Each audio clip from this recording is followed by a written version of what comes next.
Friends, आज की कहानी है बंधन रिश्तों के भाग 7।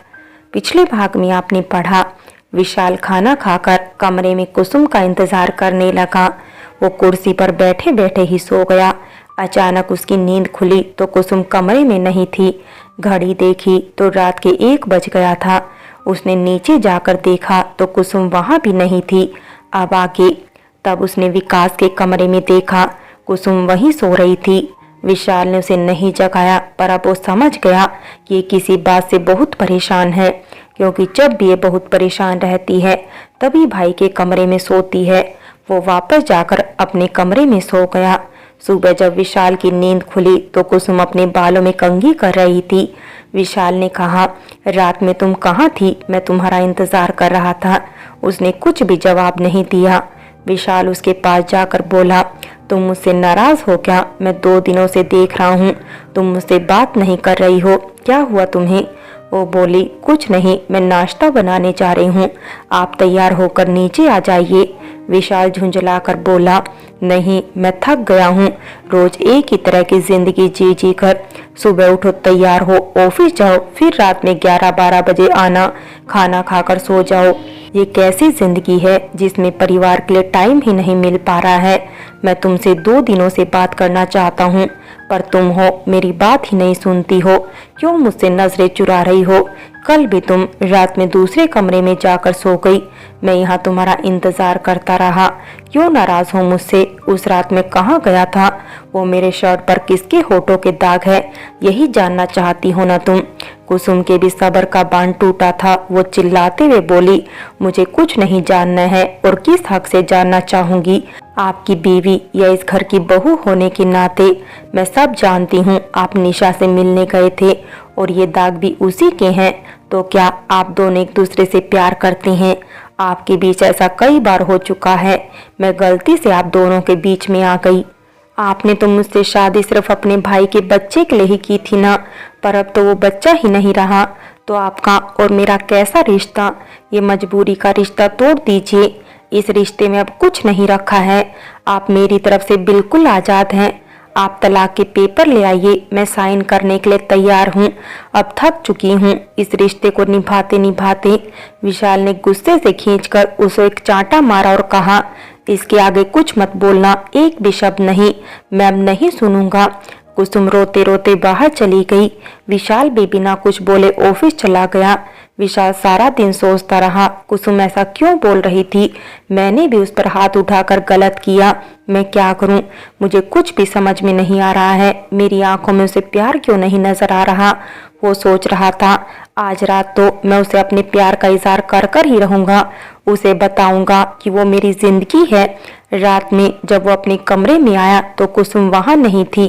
रामू खाने के लिए पूछने आया तो विशाल ने चौंक कर पूछा, तेरी भाभी कहाँ है? वो बोला, भाभी जी तो आज दोपहर में ही अपने मायके चली गई। विशाल बोला, मायके चली गई का क्या मतलब? मुझसे बिना पूछे ही चली गई। रामू बोला, वो भाभी की तबीयत खराब थी, उनके बच्चों को परेशानी हो रही थी, इसीलिए वो चली गई। अब कुछ दिनों के बाद ही आएंगी और तब तक मुझे आपके लिए रात में जगना होगा। विशाल बोला, मेरा खाना रूम में ही ला दे और तू जाकर सो जा। वो चला गया। विशाल मन ही मन सोच रहा था, ये मुझसे पीछा छुड़ाने के लिए यहाँ से गई है, मुझे बिना बताए चली गई। ठीक है, मैं भी उससे बात नहीं करूँगा। अगर उसकी खुशी इसी में है तो यही सही। उधर कुसुम का भी मन नहीं लग रहा था। वो सो नहीं पा रही थी। उन्होंने खाना खाया होगा या नहीं, एक बार तो फोन करके पूछना चाहिए था ना कि तुम मुझे बिना बताए क्यों चली गई। पर नहीं, वो नहीं पूछेंगे। मेरे होने या न होने से उन्हें कोई फर्क नहीं पड़ता, मुझे भी नहीं पड़ता। मैं क्यों बेकार में उनकी चिंता करती हूँ? मुझे नींद आ रही है और वो सो जाती है। इसी तरह 8 दिन बीत गए। ना ही विशाल ने कुसुम से बात की और ना ही कुसुम ने विशाल से। विशाल की तबीयत खराब होने लगी। वो ना ठीक से खाना खा रहा था और ना ही सो रहा था। माँ ने कुसुम को फोन करके विशाल के बारे में सब बताया तो भैया भाभी ने भी उसे जाने के लिए कहा। जब वो घर आई तो विशाल फीवर से तप रहा था। माँ उसके पास बैठकर सर पर पट्टी लगा रही थी। उसने पूछा, माँ ये ठीक है? माँ रोते हुए बोली, नहीं, बुखार उतर ही नहीं रहा है। अगर आज बुखार नहीं उतरा तो कल हॉस्पिटल में एडमिट करना होगा। वो माँ को समझाते हुए बोली, माँ सब अच्छा हो जाएगा, आप जाकर आराम कर लीजिए, मैं यहाँ बैठती हूँ। वो रात भर विशाल के ठंडे पानी की पट्टी रखती रही। सुबह उसकी आंखें खुली तो सामने कुसुम बैठी थी। उसके चेहरे पर हल्की सी मुस्कान आ गई। वो फिर से सो गया। जब डॉक्टर आई तो इंजेक्शन लगाया। विशाल अब हल्का महसूस कर रहा था। डॉक्टर ने दवा दी और कहा, अब 4-5 दिन बिल्कुल रेस्ट करोगे, उसके बाद ही काम करना। अपना ध्यान रखना चाहिए ना, तुम पर इस पूरे परिवार की जिम्मेदारी है। डॉक्टर ने कुसुम को भी डांटते हुए कहा, तुम इतने दिनों से मायके में क्यों थी? यहाँ ये सही ढंग से खा भी नहीं रहा था। तुम अपनी बीवी होने का थोड़ा धोष जमाया करो। नहीं मानता है तो एक डांट भी लगाओ, ये अपने आप सीधा हो जाएगा। सब लोग हंसने लगे। सबके जाने के बाद विशाल उसे गले लगाना चाह रहा था। हर चीज के लिए सॉरी बोलना चाहता था, पर कुसुम एक बार भी उसकी तरफ देख नहीं रही थी। तभी रामू एक टब में पानी लाया और बोला, भाभी जी आप इस पानी से भैया जी का पूरा शरीर पोंछ दीजिए, मैं बाजार जा रहा हूँ। और हाँ, आप अंदर से रूम बंद कर लीजिएगा, क्योंकि आजकल लोग बिना बताए ही घर में आ जाते हैं। कुसुम समझ गई मेरे नहीं रहने पर निशा यहाँ आती होगी। उसने दरवाजा बंद कर दिया। उसने विशाल को स्पंज करके दवा दे दी और रूम से बाहर निकल गई। विशाल उसकी तरफ देख रहा था, पर कुसुम ने एक बार भी विशाल को नहीं देखा। विशाल की तबीयत में काफी सुधार हो रहा था। रात में कुसुम सोफे पर ही सो गई। विशाल ये देखकर बहुत दुखी हो गया। वो मन ही मन बोला, ऐसा क्यों कर रही हो तुम मेरे साथ में? सुबह निशा का कई बार फोन आया, वो बार बार फोन काट रहा था। ऑफिस से भी फोन आया, पर उसने कहा, सर मेरी तबीयत खराब है, मैं अभी नहीं आ सकता हूँ। सर कुछ भी हो, मैं 5-6 दिनों के बाद ही आऊँगा। उसने फोन रख दिया। फिर भी बार बार फोन आ रहा था, वो नहीं उठा रहा था। वो फोन से बहुत परेशान हो गया। कुसुम ने फोन उठाया और उसने बोला, हेलो, क्या बात है? जब ये आपसे कह रहे हैं इनकी तबीयत खराब है तो आप क्यों नहीं मान रहे हैं? अगर आपको जॉब से निकालना ही है तो आप निकाल दीजिए। आप किसी की मजबूरी नहीं समझते हैं। इंसान से बड़ा आपके लिए पैसा हो गया। इसी धरती के प्राणी हैं या आप कहीं और से आए हैं? उसने नमस्ते बोलकर फोन काट दिया। विशाल उसकी बातों पर जोर से हंसने लगा। वो शर्मा कर कमरे से बाहर चली गई। विशाल मन ही मन सोच रहा था, काश तुम मुझे भी इसी अधिकार से डांटती और मैं भी तुम्हारी बातें सुनता। तभी निशा आती है। विशाल उसको देखकर घबरा जाता है। वो आते ही विशाल के गले लग जाती है। रामू और कुसुम उसे गले लगे देख लेते हैं। रामू बोला, मैंने कहा था ना भाभी जी आपसे कि आप अपना रूम बंद करके रखा करिए, कोई भी बाहर का आदमी आकर इसमें घुस जाता है। निशा विशाल से अलग हो जाती है। तभी निशा बोली, हेलो कुसुम, कैसी हो? कब आई तुम? तुम्हारे बिना तो यहाँ सब खाली खाली सा लग रहा था। कुसुम विशाल की तरफ देखकर मन ही मन बोली, तुम्हारे रहते घर में किसको खाली लगेगा? फिर वो मुस्कुराकर बोली, मैं ठीक हूँ, चाय लाती हूँ आपके लिए। वो बोली, नहीं नहीं, मैंने तुम्हें बताया था ना उस दिन कि मैं चाय नहीं पीती हूँ। तुम कितनी जल्दी बातें भूल जाती हो। विशाल बोला, किस दिन? निशा बोली, छोड़ो ये सब बातें, ये बताओ कब चलोगे बाहर घूमने? मैं तो बहुत बोर हो रही हूँ। रामू बोला, डॉक्टर ने बोला है 5-6 दिनों तक बाहर नहीं जाना है। वो बोली, डॉक्टर का क्या है, वो तो चाहते ही हैं आदमी घर में बीमार रहे ताकि उनकी फीस बढ़ती जाए। विशाल बोला, मैं अभी कहीं नहीं जाऊंगा। कुसुम बोली, रामू हम दोनों नीचे चलते हैं, इन लोगों को बातें करने देते हैं। विशाल तुरंत बोला, तुम भी यहीं बैठो। वो बोली, आप दोनों के बीच में मैं क्या करूंगी? वो चली गई। विशाल कुसुम के लिए बहुत परेशान हो रहा था और निशा से बोला, तुम जाओ, मुझे आराम करने दो। और वो चली गई। थोड़ी देर बाद कुसुम विशाल को दवा देने आई। उसी समय विशाल के बॉस मिस्टर रवि वर्मा विशाल से मिलने आए। कमरे में घुसते ही विशाल से बोले, अब तुम्हारी तबीयत कैसी है? विशाल उठकर बैठ गया। उसने कहा, सर मैं ठीक हूँ। रवि ने कुसुम की तरफ देखा तो विशाल तुरंत ही बोला, सर ये मेरी वाइफ कुसुम है। रवि ने हाथ जोड़कर नमस्ते कहा। कुसुम ने भी उन्हें नमस्ते कहा। कुसुम उसकी तरफ देखकर सोचने लगी, कितना स्मार्ट आदमी है, निशा ने इसे तलाक क्यों दिया? इसके बात करने का तरीका बिल्कुल अलग है। क्या ये सच में निशा पर हाथ उठाता होगा? नहीं नहीं, ये आदमी तो संस्कारी दिख रहा है, मेरी नजरें धोखा नहीं खा सकती।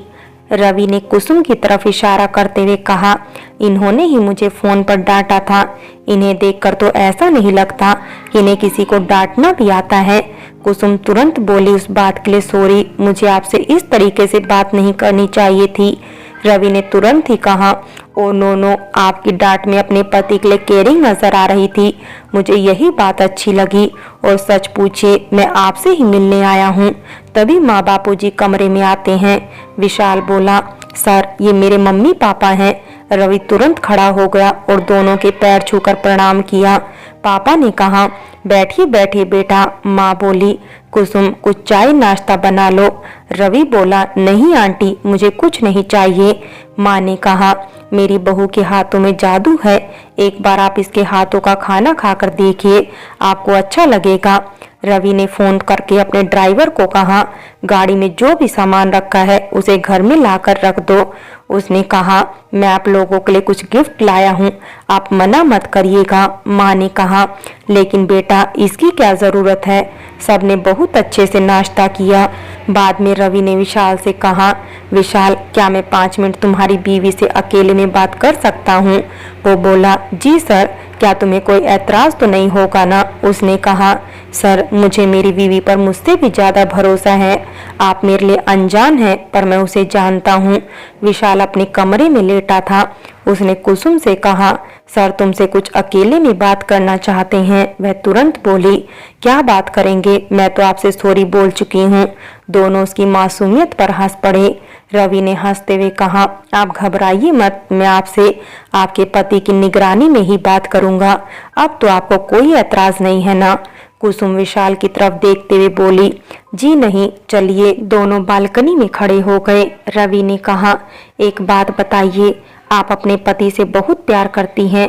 कुसुम बोली, जी ये कैसा सवाल है? आप घबराइए मत, आपकी और मेरी बात कोई नहीं सुन रहा है, आप मुझे बताइए। उसने कहा, हर पत्नी अपने पति से बहुत प्यार करती है। शादी के बाद एक यही रिश्ता है जो उसे मान सम्मान इज्जत देता है। रवि बोला, ये जानते हुए भी कि आपका पति किसी और से प्यार करता है, ये जानते हुए भी कि वो आपको धोखा दे रहा है, क्या आप जानती हैं मेरी बीवी और आपके पति का अफेयर चल रहा है? कुसुम शांत हो गई, फिर धीरे से बोली, मैं जानती हूँ कि मेरे पति का अफेयर निशा के साथ है, लेकिन मैं क्या करूँ, मैं इन दोनों के बीच आ गई हूँ। आप मेरे बारे में नहीं जानते हैं, इसलिए आप ऐसा कह रहे हैं। उसने अपनी और विशाल की शादी किस परिस्थिति में हुई थी सब बता दी। वो बोली, अब आप बताइए मैं क्या करूं?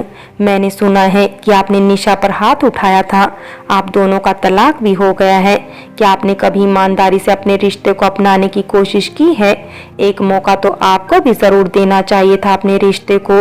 रवि बोला, पर कुसुम हम अलग हुए हैं, हमारा तलाक नहीं हुआ है। लेकिन वो तो घर छोड़कर चली गई। वो हर समय एक ही बात कहती है, मेरी जिंदगी खराब हो गई है, मैं कैद हो गई हूँ। आप तो जानती है ना कि हमारा बिजनेस कितना बड़ा है, पापा की तबीयत खराब रहती है, मुझे सारा काम करना पड़ता है, ऐसे ही कोई टॉप 10 में नहीं आ जाता। पर ये सारी बात वो समझती ही नहीं, उसे घूमना फिरना मौज मस्ती करना है। इस कारण हम दोनों में लड़ाई हो गई। एक दिन गुस्से में मैंने उस पर हाथ भी उठा दिया था, पर बाद में मैंने सॉरी भी बोल दिया, पर वो तो घर ही छोड़कर चली गई। कुसुम बोली, ठीक है, मैं आपकी बात समझती हूँ, पर क्या सप्ताह में आप एक भी दिन उसके लिए समय नहीं निकाल सकती? 24 घंटे में क्या एक भी बार उसकी तारीफ करके उसके चेहरे पर स्माइल नहीं ला सकते? एक पत्नी अपने पति से बस यही चाहती है। आप मेरी बात मानकर एक कोशिश करके देखिए, शायद हम दोनों की जिंदगी सुधर जाए। जिंदगी इतनी भी कठिन नहीं है कि उसे जीना छोड़ दिया जाए। रवि बोला, ठीक है, मैं कोशिश करता हूँ, पर आज मुझे विशाल की किस्मत से जलन हो रही है। अगर आप मेरी जिंदगी में रहती तो शायद मेरी जिंदगी कुछ और ही होती। आपसे बात करके बहुत अच्छा लगा मुझे। अगर कभी किसी मोड़ पर मेरी मदद की जरूरत पड़े तो आवाज जरूर दीजिएगा। कुसुम उसे जाते हुए देखती रही। वो मन ही मन बोली, इतना सुलझा हुआ इंसान भी होता है आज के समय में, और वो चला गया। विशाल कुसुम से पूछना चाह रहा था कि सर ने तुमसे क्या कहा, पर वो बोल ही नहीं पाया। कुछ दिनों बाद परिवार के सभी लोग नीचे हॉल में बैठे थे। वंशिका और हैप्पी जी भी आए थे। वंशिका अब माँ बनने वाली थी। सभी बहुत खुश थे। तभी वहां निशा आती है। सबका मुंह बन जाता है। निशा ने पूछा, वंशिका तुम कैसी हो? मैंने सुना है तुम्हारे पति डॉक्टर हैं। कितनी कमाई हो जाती होगी। क्या ये तुम्हें टाइम दे पाते हैं? मुझे नहीं लगता ये तुम्हें टाइम दे पाते होंगे। वंशिका गुस्से से बोली, मैं बहुत खुश हूँ। ये मेरा बहुत ध्यान भी रखते हैं। और तुम बताओ, तुम अपना घर छोड़कर यहाँ कैसे हो? वह बोली, मैंने अपने पति को छोड़ दिया है। वह मुझे मारता पीटता था, दूसरी औरतों के साथ रहता था, मुझे प्यार भी नहीं करता था। रोज शराब पीकर घर आता, अपने पैसों का रूप जमाता। तभी कुसुम ने खींचकर एक चांटा निशा को मारा। वो बोली, अब बस। एकदम चुप। सभी खड़े हो गए। सब कुसुम को देख रहे थे। कुसुम गुस्से से बोली, एक शरीफ आदमी के ऊपर कितना कीचड़ उछालोगी? गलत वो नहीं, तुम हो। तुम्हें प्यार नहीं, पैसा चाहिए। शादी से पहले क्यों नहीं सोचा कि इतने बड़े घर के लड़के से शादी कर रही हो तो वो तुम्हें समय देगा या नहीं? कभी उनको समझने की कोशिश की तुमने? वो दिन रात मेहनत क्यों करते हैं? सिर्फ अपने परिवार के लिए? नहीं, तुम्हें तो घूमना फिरना मौज मस्ती करना ही चाहिए।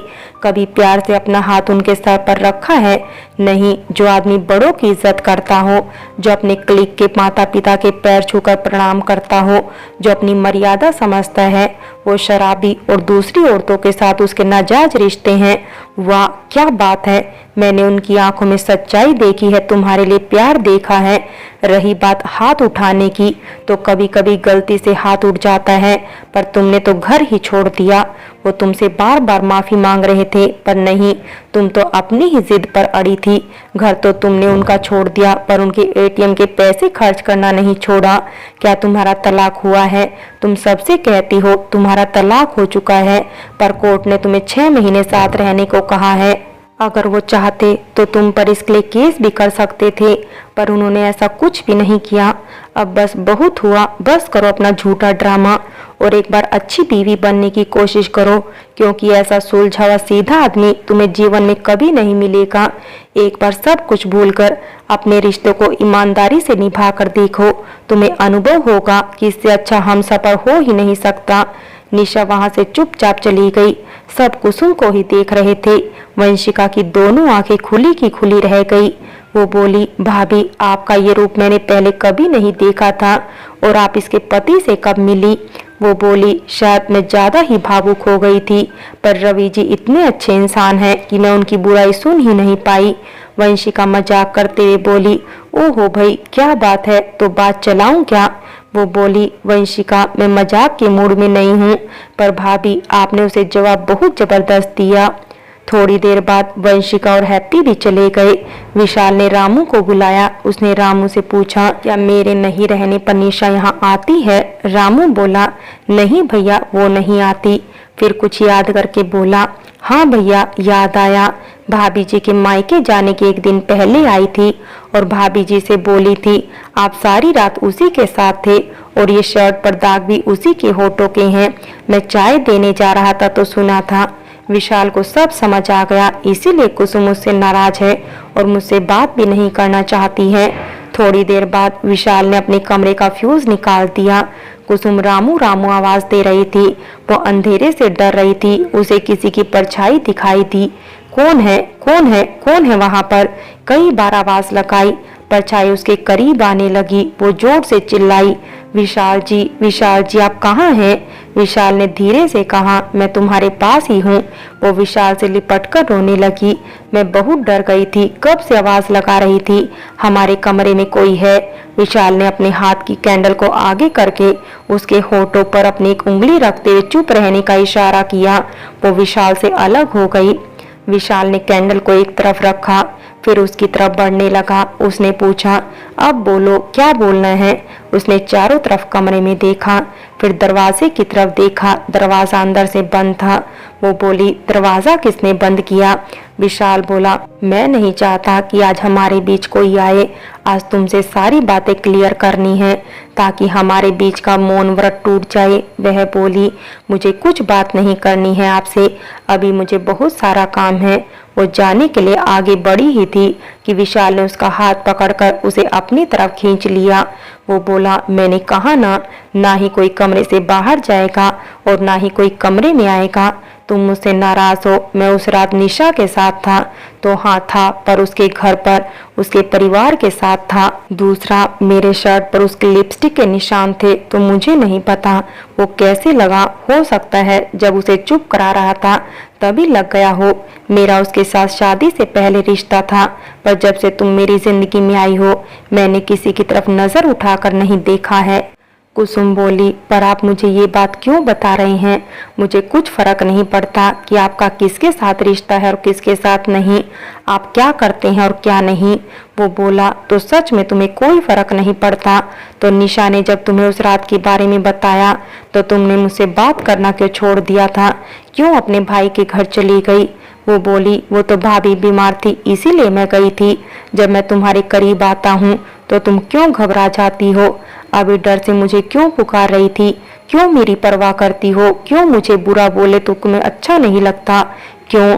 आज तुम्हें बताना होगा कि तुम मेरे लिए क्या फील करती हो। बोलो, एक बार बोलो तो सही, नहीं तो मैं अब तुम्हारी जिंदगी से बहुत दूर चला जाऊंगा, शायद बहुत दूर। वो आगे की तरफ बढ़ा ही था कि पीछे से कुसुम उसको पकड़कर रोने लगी। मैं आपसे बहुत प्यार करती हूँ, किसी और के साथ आपको नहीं देख पाती हूँ, पर आप मुझसे प्यार नहीं करते हैं। आप तो आज भी निशा से ही प्यार करते हैं, इसलिए मुझे आपकी खुशी के लिए यह सब करना पड़ा। विशाल ने उसका चेहरा अपने हाथों में पकड़ते हुए कहा, पगली, मैं तो तुमसे बहुत प्यार करता हूँ। निशा मेरा कल था पर तुम मेरा आज हो। मैं सिर्फ दोस्त के नाते उसे सहारा दे रहा था। मैं अब तुम्हारे बिना नहीं रह पाऊंगा। तुम मेरी जिंदगी हो, मैं अपना जीवन तुम्हारे साथ बिताना चाहता हूँ। तुमसे दूर रहकर मैं नहीं जी पाऊंगा। फिर दोनों एक दूसरे के गले लग गए और दोनों एक हो गए। 2 साल बाद कुसुम ने एक प्यारे से बेटे को जन्म दिया। माँ ने उसका नाम विकास रखा। उधर निशा को भी अपनी गलती नजर आ गई। वो रवि के पास वापस चली गई। वंशिका भी अब 2 बच्चों की माँ बन गई थी। रामू की भी शादी हो गई थी, वो भी बहुत खुश था। फ्रेंड्स, बंधन रिश्तों की कहानी यही समाप्त होती है। और अगर कहानी अच्छी लगी हो तो लाइक करें, शेयर करें और प्यार भरी कहानी चैनल को सब्सक्राइब करें।